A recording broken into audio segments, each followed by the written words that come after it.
Bismillahirrahmanirrahim. Assalamualaikum warahmatullahi wabarakatuh.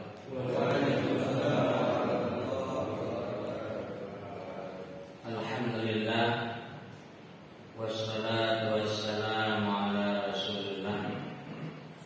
La haula wa la quwwata illa billah.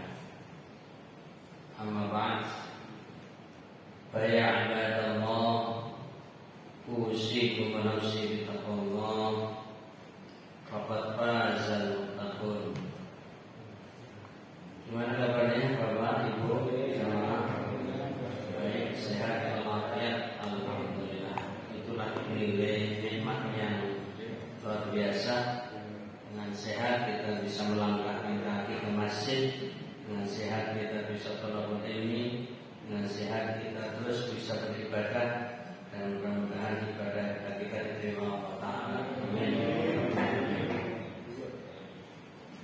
Salawat dan salam semoga terlimpah kepada Rasulullah Muhammad Sallallahu Alaihi Wasallam yang telah sempurna mengajarkan Islam baik melalui Al-Quran maupun dengan keteladanan. Alhamdulillah, kita pada kesempatan kali ini akan melanjutkan bacaan tafsir Al-Quran surat Az-Zalzalah. Surat apa Bapak Ibu?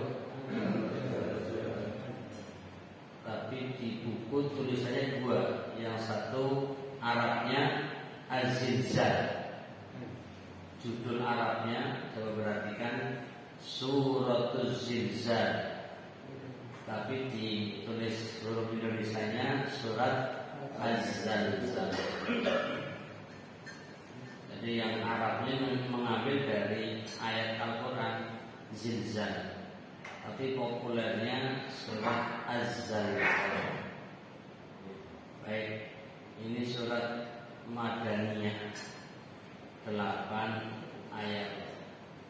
Surat yang ke-99 tertulis di dalam urutan Mushaf Al-Quran. Sementara turunnya ke-93. Kalau sudah di atas 85 itu masuk kelompok Madaniyah. Jadi kalau kita lihat angkanya 85 berarti itu masih masuk Makkiyah. Kalau sudah 86 berarti itu Madaniyah sampai 114.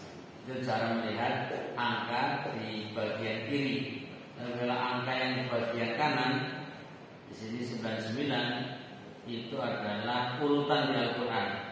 Tidak membedakan ini Makkiyah atau Madaniyah. Tapi yang sebelah kiri itu untuk membedakan ini Makkiyah atau Madaniyah. Baik, mengawali kajian sebagaimana biasa, kita baca ayatnya dari surat Az-Zalzalah ini 8 ayat. A'udzu billahi minasy syaithanir rajim.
Lihat terjemahan dari ayat per ayat surat Az-Zalzalah. Bismillahirrahmanirrahim. Dengan nama Allah yang Maha Pemurah lagi Maha Penyayang. Ayat 1. Idza zulzilatil ardu zilzalaha. Apabila bumi diguncangkan dengan goncangnya yang dahsyat. Ayat 2. Wa akhrajatil ardu athqalaha. Dan bumi telah mengeluarkan beban-beban berat yang dikandungnya. Ayat 3. Wa qalal insanu ma laha. Dan manusia bertanya, mengapa bumi jadi begini? Yauma idzin tuhadditsu akhbaraha. Pada hari itu bumi menceritakan beritanya. Bi anna rabbaka auhalaha. Ayat 5. Karena sesungguhnya Rabbmu telah memerintahkan yang demikian itu kepadanya. Ayat 6. Yauma idzi yasturun nasu ashtatan liyurau a'malahum. Pada hari itu manusia keluar dari kuburnya dalam keadaan yang bermacam-macam supaya diperlihatkan kepada mereka balasan pekerjaan mereka. Ayat 7. Faman ya'mal mithqala dzarratin khairan yarah. Barang siapa yang mengerjakan kebaikan seberat zarah pun, niscaya dia akan melihat balasannya. Ayat 8, ayat terakhir. Wa man ya'mal mithqala dzarratin syarran yarah. Dan barang siapa yang mengerjakan kejahatan seberat zarah pun, niscaya dia akan melihat balasannya pula. Alhamdulillah, demikian sudah kita baca ayatnya, sudah baca terjemahannya. Mudah-mudahan menambah pemahaman kita, menambah ilmu yang bermanfaat. Amin ya rabbal alamin. Untuk lebih jelasnya mari kita lihat pertama syarah mufradat. Nanti kita baca makna keseluruhan, lalu penjelasan dan pelajaran. Kita masuk kepada syarah mufradat. Ayat pertama ada kata zulzilat, yang kemudian sama dengan az-zalzalah. Artinya gerakan yang kuat atau guncangan yang keras. Yang dimaksud ialah gempa bumi yang dahsyat. Ini salah satu gambaran kiamat. Kalau ayat yang dulu kita baca Al-Qari'ah, itu ketukan. Itu juga untuk menggambarkan bahwa gunung sebelum meletus ada getaran dan ketukan-ketukan yang sangat dahsyat. Kalau ini bumi lebih dahsyat dan lebih besar lagi. Jadi kalau di surat Al-Qari'ah lebih cenderung kepada gunung, ya, gunung yang bergetar saat kiamat menjelang meletus.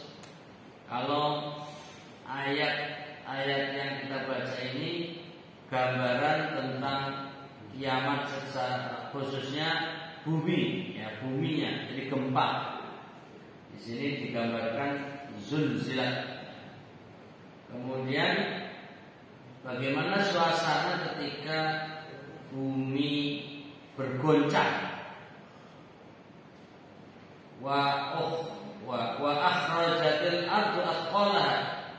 Bumi mengeluarkan semua yang ada di dalam kandungannya berupa harta karun, kekayaan alam. Kira-kira ini kalau pas terjadi kiamat, ya kan? Kemudian bumi bergoncang dahsyat, lalu mengeluarkan harta karun. Gimana? Ada yang mau mengejar harta karun? Ini kan banyak orang menunggu-nunggu harta karun. Nah, begitu harta karunnya keluar, ada nggak yang mau ngambil? Sudah nggak kepikiran.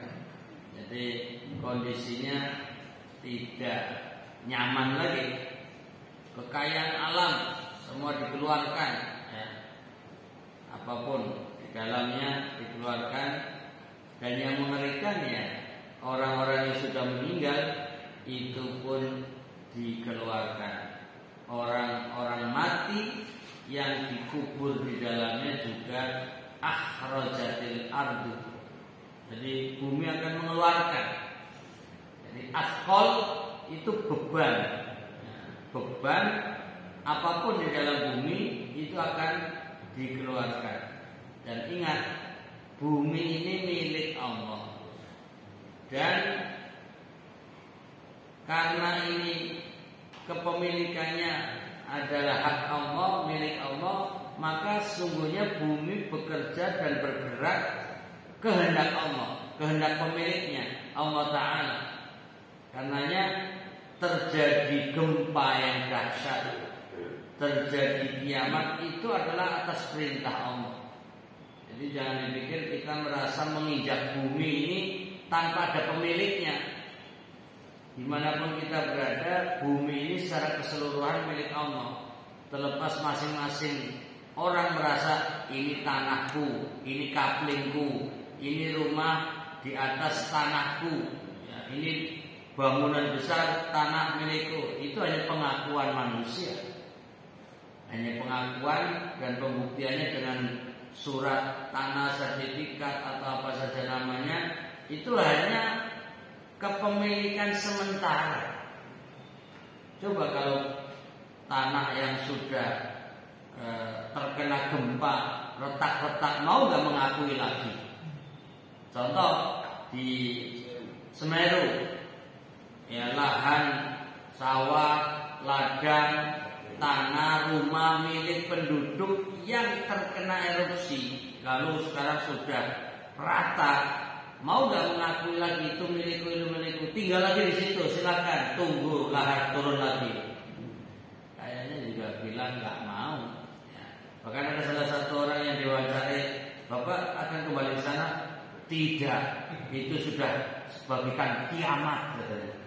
Artinya sudah nggak mau lagi rumah yang ditinggal, ya sudah, biar paling diambil beberapa isinya yang masih bisa diselamatkan. Nah, ini artinya pengakuan itu hanya sementara. Mungkin kita di lokasi yang agak aman masih bersikeras, ini milikku, ini rumahku, ini tanahku. Ya silakan. Itu memang selama kita masih bisa memiliki dan mengakui, ya silakan. Tapi ingat, bumi yang kita injak, bumi yang kita berada di atasnya, bahkan yang ada di dalam bumi, itu hakikatnya milik Allah. Dan itu akan Allah keluarkan semuanya, akan Allah hancurkan semuanya. Dan itu nanti pada hari kiamat ketika terjadi zilzal, yaitu ketika gempa yang dahsyat. Kemudian yasduru, artinya berangkat, yaitu maksudnya menuju tempat hisab. Ini ada di ayat 6. Yaumaini yasdurun nasu ashtata. Pada hari itu manusia keluar dari kuburnya dalam keadaan yang bermacam-macam. Nah, di sini yasduru digambarkan berangkat menuju tempat hisab. Nah, ini nanti bermacam-macam, ashtata. Kemudian kita baca berikutnya, ashtata dalam keadaan terpisah-pisah.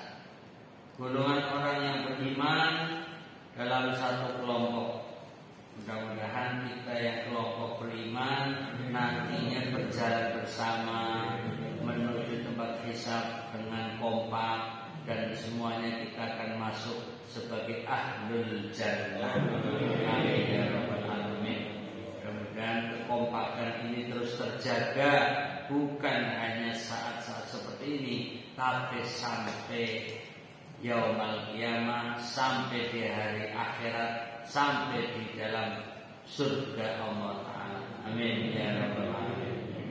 Dan yang kedua, golongan orang-orang kafir dalam kelompok yang lain. Nah, ini tentu kafir itu macam-macam juga. Ada yang kafir dalam arti mutlak, ya, kafir.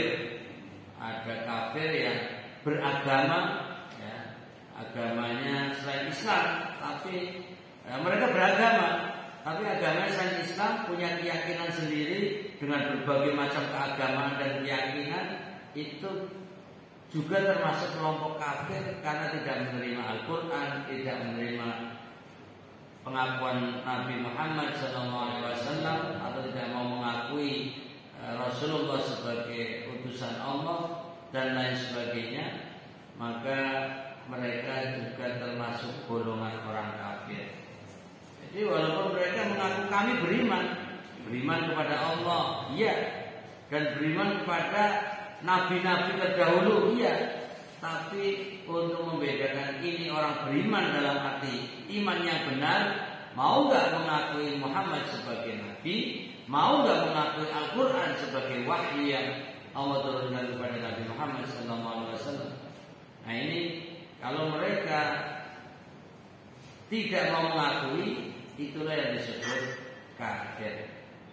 Kemudian syarah mufradat selanjutnya, penjelasan kosakata mithqala dzarratin, seberat dzarrah. Ini karena kata dzarrah sulit padanan katanya, jadi paling biasa diterjemahkan biji sawi.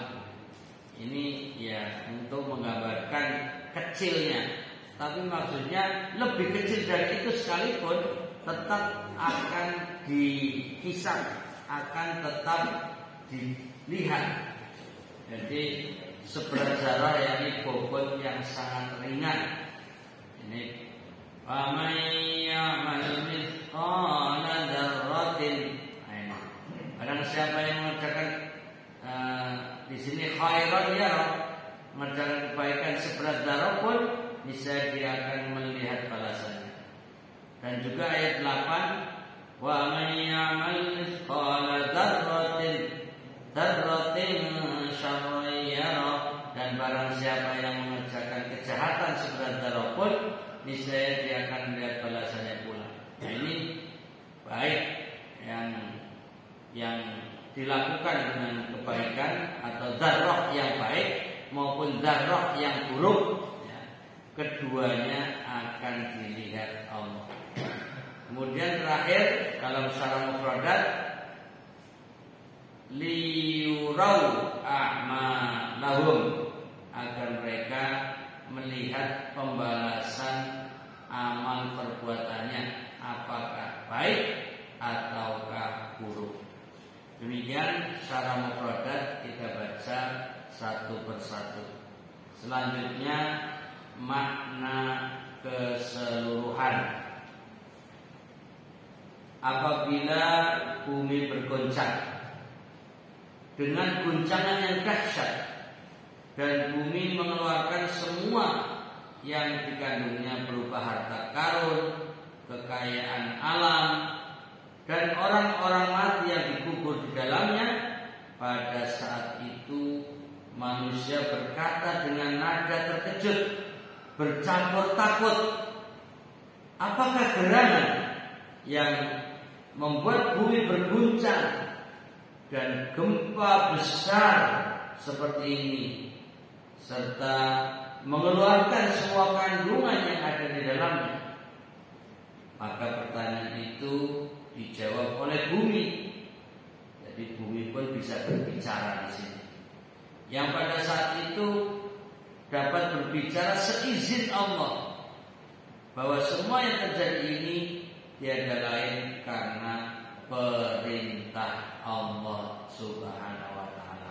Nah, ini ingat, bumi yang sebegitu besarnya pun taat kepada Allah. Lah kita manusia yang kalau dibandingkan dengan bumi sangat kecil, kok masih ingkar, tidak mau taat, itu kebangetan. Itu dalam bahasa Arab zalim. Zalim adalah orang yang meletakkan sesuatu tidak pada tempatnya secara bahasa, ya. Namanya ini makanan yang mestinya kita ditaruh di tempat yang baik, lalu kita konsumsi makan dengan baik, tapi kok ini dijadikan tempat duduk gitu umpamanya. Ini kardusnya ada isinya, lalu diduduki untuk apa ya? Ya pokoknya untuk alas tempat duduk. Ini namanya kedzaliman secara bahasa. Ya mestinya snack ini ya dibuka, dimakan, ditempatkan di tempat yang terbaik. Demikian pula gelas. Ini juga yang ada air minumnya ya harus kita tempatkan yang baik. Lalu kita minum. Bismillahirrahmanirrahim. Itu monggo Bapak. Inilah tempat yang terbaik. Alhamdulillah. Biar lebih hangat ini. Suasananya dingin. Saya juga rasanya dingin banget nih. Di tangannya terasa dingin. Tapi sehat semua ya Bapak, Ibu. Minum tehnya sudah hangat. Ini silakan. Dicicipi dulu, bahwa silakan semuanya minum Bapak, silakan. Ada yang minum teh manis loh ini. Bapak sudah kedua minum ini. Sudah habis Bapak. Sudah tambahnya ini. Alhamdulillah. Ya. Baik, kita lanjutkan pada keterangan makna keseluruhan. Pada saat itu manusia bangkit dari kuburnya, lalu berangkat secara terpisah-pisah untuk menjalani hisab atas semua amal perbuatan yang telah mereka kerjakan. Ya Allah. Lalu mereka menerima pembalasannya yang telah dijanjikan oleh Allah. Maka barang siapa yang semasa di dunia mengerjakan amal baik, sekalipun sebesar biji sawi atau zarah, dia pasti menjumpai balasannya. Dan barang siapa yang sewaktu di dunia mengerjakan amal keburukan, sekalipun hanya sebesar biji sawi, niscaya dia akan menemukan balasannya. Demikian makna keseluruhan kita telah baca secara keseluruhan. Alhamdulillah. Ini akan kita ulang, ya, lihat pada ayat-ayatnya bahwa 8 ayat ini setidaknya kita petakan, ya, 3 peta atau 3 kelompok. Yang pertama gambaran, ya, gambaran suasana kiamat yang menggambarkan tentang gempa yang dahsyat. Ini dari ayat 1, ya, ayat 2, kemudian ayat selanjutnya ini nanti tentang suasana. Jadi bahwa peristiwa gempa atau peristiwa kiamat dimulai atau digambarkan dengan gempa. Itu idza zulzilatil ardu zilzalaha wa akhrajatil ardu athqalaha. Ini dua ayat sudah menggambarkan kedahsyatan bumi, yaitu gambaran tentang kiamat. Lalu kalau kita petakan kelompok yang berikutnya, kelompok yang kedua ini gambaran suasana manusia. Ya, ini belum bicara suasana jin. Jadi jangan lupa di muka bumi ini juga ada yang namanya jin.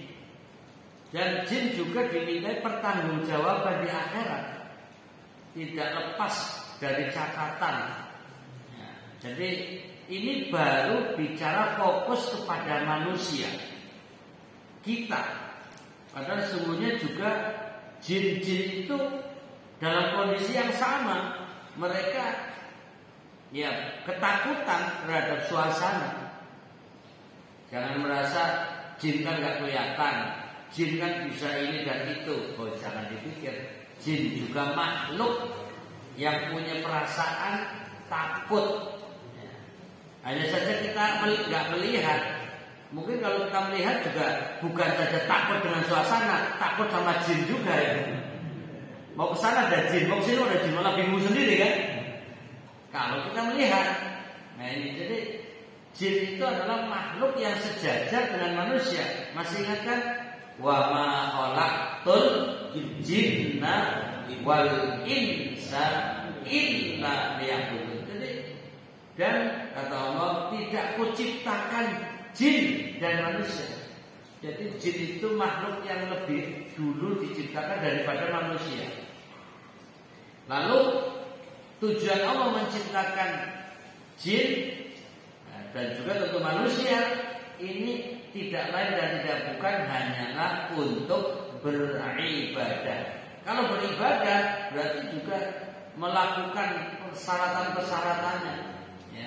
Ikhlas kepada Allah dalam beribadah, ya tidak boleh syirik, tidak boleh menyekutukan Allah, itu juga harus ada pada ibadahnya kaum jin. Jadi jin yang benar adalah jin yang beriman kepada Allah, yang mentauhidkan Allah, yang beribadah kepada Allah dengan benar. Itu ada aturannya.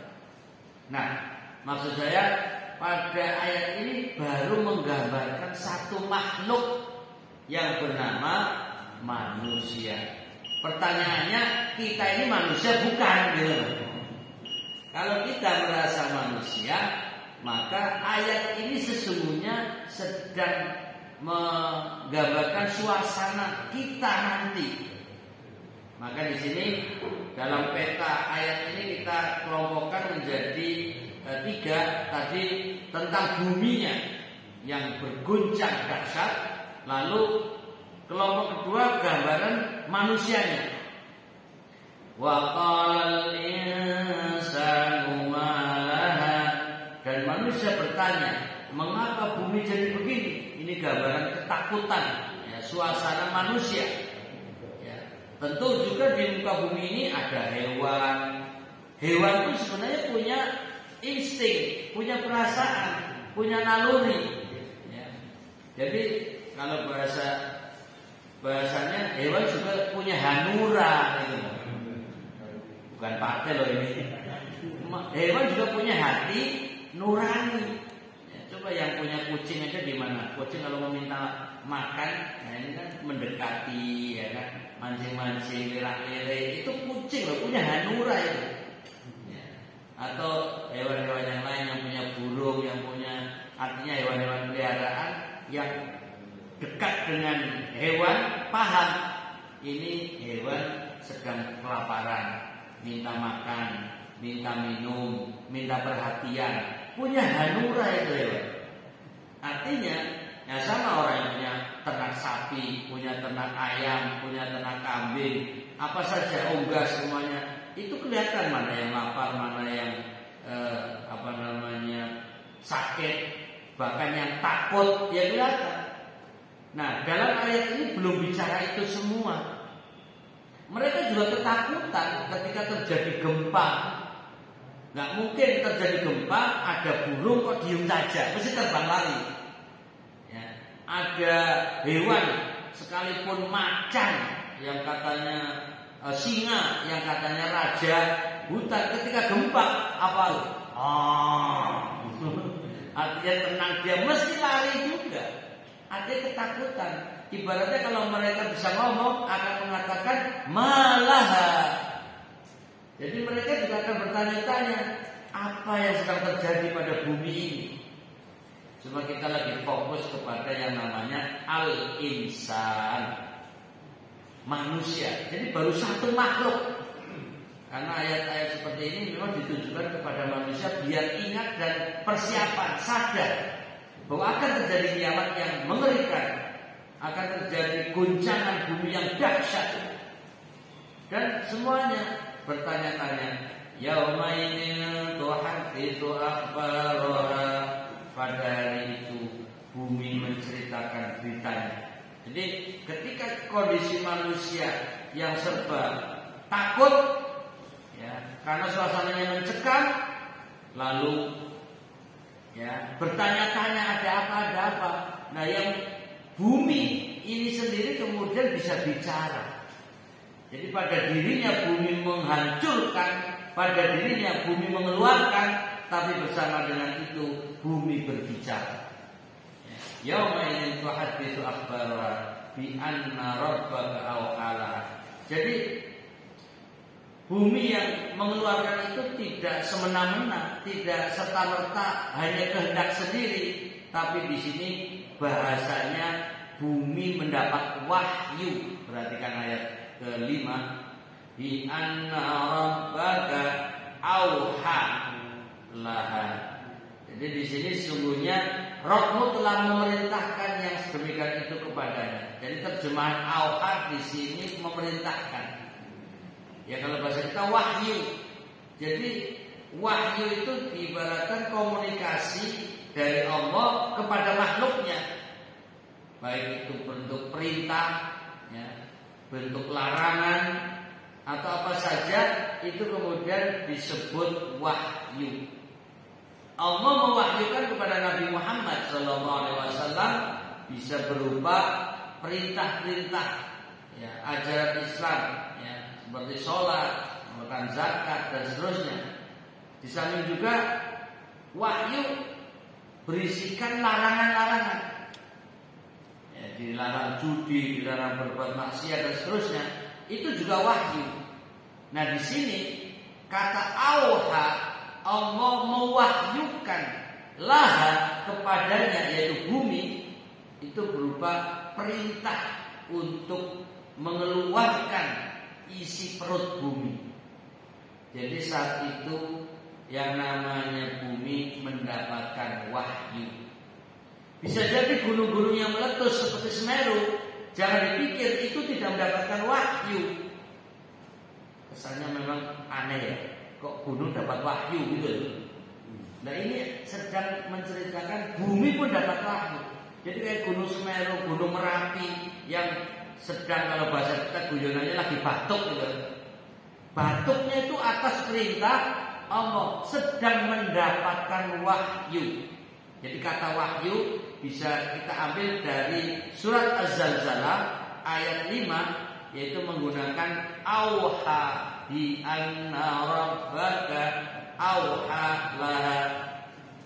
Dan ini ayat seperti seakan khusus untuk Nabi Muhammad. Perhatikan, ada kata rabbaka, sesungguhnya Tuhanmu. Mu itu adalah engkau ya Muhammad. Jadi ayat ini lagi bicara tentang dahsyatnya bumi yang bergoncang, tapi kemudian Allah menggunakan kata sungguhnya Tuhanmu ya Muhammad. Auhalah, berarti ingin menunjukkan bahwa selain ya, Allah mewahyukan sesuatu kepadamu hai Muhammad, Allah juga mewahyukan kepada yang lain, di antaranya kepada bumi. nanti pada hari kiamat ketika terjadi zilzal, guncangan bumi yang dahsyat, terjadi gempa, itu semuanya wahyu Allah Ta'ala. Jadi kalau kita melihat saat-saat ini umpamanya banjir, jangan lupa air itu adalah makhluk Allah. Kalau terjadi banjir yang dahsyat, berarti Allah sedang mewahyukan kepada air untuk menenggelamkan semua yang dilewati. Ketika terjadi tsunami, itu ada beberapa tahapan. Lempengan bumi, menurut ilmiahnya yang ahli tanah, ahli bumi, itu patah. Berarti patahnya lempengan bumi jangan dipikir kehendak sendiri, itu kehendak Allah. Inilah cara berpikirnya orang beriman. Tinggal kita mau gak mengatakan itu. Tinggal maukah kita menyatakan beriman bahwa semua itu makhluk Allah, dan makhluk Allah atas auha, atas wahyu Allah kepada makhluknya. Mau itu lempengan bumi patah lalu menimbulkan air laut surut, ya, lalu balik lagi. Berarti air itu sendiri mendapatkan wahyu. Air laut, ya, diwahyukan untuk bergerak, dan terjadilah tsunami. Angin, ya, yang terjadi lalu menumbangkan pohon dan lain sebagainya. Bahkan jangan dipikir dan jangan lupa, artinya jangan dipikir kalau api itu bukan makhluk Allah. Jangan lupa itu adalah makhluk Allah. Sehingga tadi malam api membakar rumah sakit Karyadi Semarang. Habis maghrib terbakar rumah sakit Karyadi Semarang. Artinya kalau terjadi musibah wabah, ingat, api sekalipun itu milik Allah, makhluk Allah yang diperintahkan bakarlah. Jangan dipikir kalau semua api juga bisa membakar. Ada api yang diperintahkan Allah untuk tidak membakar. Seperti Allah menyatakan kepada api, kuni bardaw wa salama. Wahai api, jadilah api yang dingin dan memberi keselamatan kepada Ibrahim alaihissalam. Jadi api pun bisa berhenti membakar. Jadi tidak serta-merta langsung bakar. Bahkan kemarin ada berita-berita yang heboh, ada sebuah pasar yang terbakar dan semuanya ya barang-barang yang ada di pasar itu terbakar. Lalu ada satu kios yang tidak terbakar sama sekali, padahal sekitarnya terbakar. Lalu dianalisa oleh orang-orang sekitarnya, kenapa kios ini tidak terbakar? Apa rahasianya? Satu di antara yang terungkap karena orangnya rajin sedekah. Itu satu di antara informasi. Orangnya intinya beriman dan rajin sedekah. Itu juga sama ketika erupsi Semeru. Itu ada satu rumah yang konon kabarnya tidak terkena, kacanya pun tetap bersih, ya, ataupun bangunannya utuh, padahal sekitarnya terpendam, terkubur oleh pasir, ya, pasir yang lahar panas atau dingin yang dilewati. Lalu setelah selesai ditemui pemiliknya, apa rahasianya? Ya kan? Lalu diterangkan rajin sedekah, rajin membantu warga sekitar, terus suka membantu menolong, dan katanya juga baca Al-Quran. Nah itu diantara rahasia-rahasianya. Tapi intinya itu kan atas perintah Allah. Hai lahar, kamu mengalir, tapi yang rumah ini jangan kamu rusak. Ya, hai api, bakar semuanya kecuali kios ini. Hai air, ya, tenggelamkan semuanya kecuali masjid ini. Umpamanya seperti itu. Seperti terjadi tsunami di Aceh, masjid yang di Banda Aceh itu tidak rusak, padahal semuanya hancur, semuanya rusak.